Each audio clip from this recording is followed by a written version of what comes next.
Ya, bismillahirrahmanirrahim. Alhamdulillah, nahmaduhu wa nasta'inuhu wa nastaghfiruh wa na'udzu billahi min syururi anfusina wa min sayyiati a'malina. Man yahdihillahu fala mudhillalah wa may yudlilhu fala hadiyalah. Amma ba'd, para pendengar dan para penuntut ilmu rahimakumullah. Materi kita pada kesempatan kali ini adalah tafsir basmalah. Saya tidak akan membahas semua. Saya akan bertahap insyaallah. Jadi sekilas saya gambarkan tentang basmalah. Bunyinya adalah Bismillahirrahmanirrahim, dengan arti yakni dengan menyebut nama Allah yang Maha Pengasih lagi Maha Penyayang. Ini artinya. Nah, di sini perlu kita ketahui bahwa para sahabat Nabi Shallallahu Alaihi Wasallam dulu telah mengumpulkan Al-Quran dalam satu mushaf dan mengawali kitabullah dengan ucapan Bismillahirrahmanirrahim, atau yang kita sebut dengan basmalah. Nah, kalimat ini dijadikan sebagai ayat pembuka Al-Quran. Dan para ulama juga bersepakat bahwa kalimat itu adalah sebagai ayat dari surat An-Naml. Coba kita perhatikan Al-Quran kita. Dibuka di sana surah An-Naml ayat 30. Allah berfirman, A'udzu billahi minasyaitonir rajim.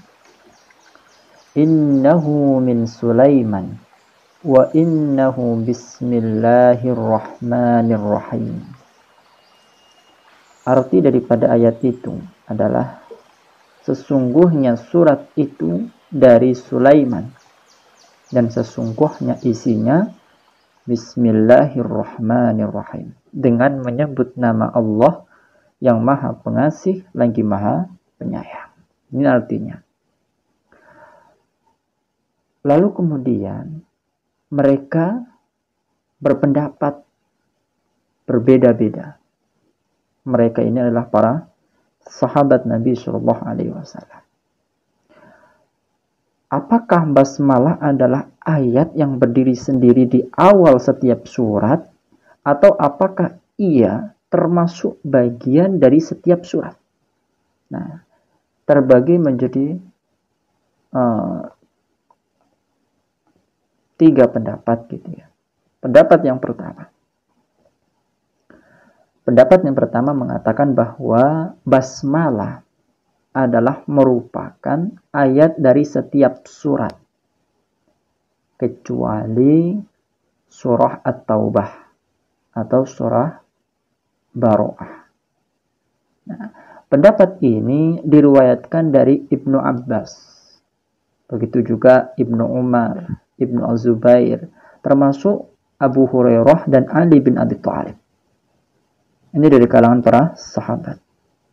Adapun ini juga dipegang pendapat oleh kalangan tabi'in seperti Atha ibnu Abi Rabah, Tawus, Sa'id bin Jubair, dan begitu juga Makhlul dan Az-Zuhri. Mereka berpendapat yang sama. Termasuk juga Imam Asy-Syafi'i dari ulama-ulama yang sekarang. Bahkan Imam Ahmad bin Hanbal dalam satu riwayat beliau juga berpendapat bahwa basmalah merupakan ayat dari setiap surat kecuali surah At-Taubah atau surah Baro'ah. Nah, semoga Allah Subhanahu wa taala melimpahkan rahmatnya kepada mereka semua. Ini pendapat yang pertama. Pendapat yang kedua, bahwa basmalah bukanlah merupakan ayat dari surah Al-Fatihah dan bukan pula bagian dari surah yang lain. Pemilik pendapat ini adalah Imam Malik dan juga Imam Abu Hanifah. Beliau berpendapat bahwa basmalah bukan merupakan ayat dari surah Al-Fatihah maupun surah yang lain. Ini pendapat Imam Malik dan pendapat Imam Abu Hanifah. Dan mudah-mudahan Allah Subhanahu wa taala merahmati mereka semua. Lalu bagaimana pendapat yang ketiga? Nah, pendapat yang ketiga adalah mereka yang mengatakan bahwa basmalah adalah ayat yang berdiri sendiri dan tidak terdapat kecuali pada setiap surah. Nah, pendapat ini dikatakan oleh Dawud Az-Zahiri rahimahullah ta'ala dan juga sebagian dari riwayat Imam Ahmad Ibnu Hanbal. Dan